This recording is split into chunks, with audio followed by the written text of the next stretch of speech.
কালবৈশাখী ঝড়ে পড়ে গেল প্রায় ২০০ বছরের পুরনো বটগাছটি, যা হালাবটতল নামে ঐতিহাসিক নিদর্শন হিসাবে পরিচিত।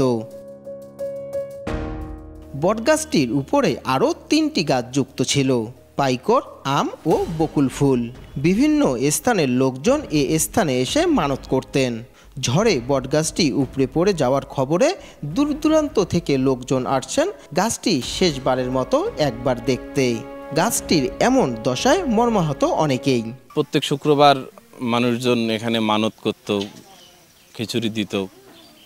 তো এখন থেকে এইটা আর হচ্ছে না। এটা খুবই দুঃখজনক একটি ঘটনা ঘটে গেল আমাদের জন্য। ছোটবেলা থেকেই অনেকবার এই গাছ দেখতে আসছি, তো এই গাছের সঙ্গে অনেক স্মৃতি জড়িত আছে। খুব খারাপ লাগতেছে আর কি। আজ থেকে এই গাছটি হয়তো থাকবে না, কিন্তু জায়গাটির নাম হালাবটতল থাকবে। আসলে আমরা খুব মর্মাহত আর কি। নগদে ৫০০ টাকা বা তার বেশি পেমেন্টে পেতে পারেন ঢাকায় জমিসহ ২০ কোটি টাকার পুরস্কার।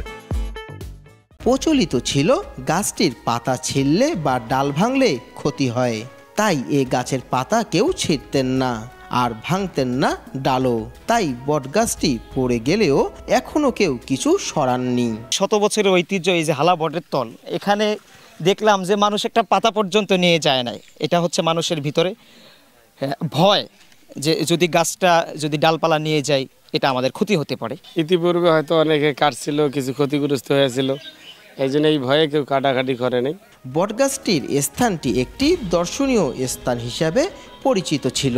এখন সিদ্ধান্ত নেওয়া হয়েছে ঝড়ে পড়া গাছটি প্রকাশ্যে নিলামের মাধ্যমে বিক্রি করে ঈদগাহ মাঠের যা যা ক্ষতি হয়েছে তা ঠিক করা, জানালেন ঈদগাহ মাঠের সভাপতি ও পৌর মেয়র। আমি জেলা পরিষদকে প্রস্তাব দিয়েছি, যেহেতু এই গাছটি উপরে পড়ে ওই ঈদগাহ মাঠের বাউন্ডারি ওয়াল, ওখানকার মেম্বার সহ অনেক কিছু ক্ষতি হয়েছে।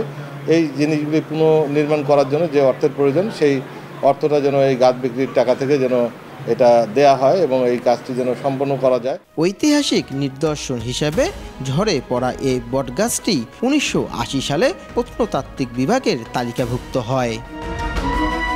যে আই সমাপ্ত। সময় সংবাদ, লালমনিরহাট।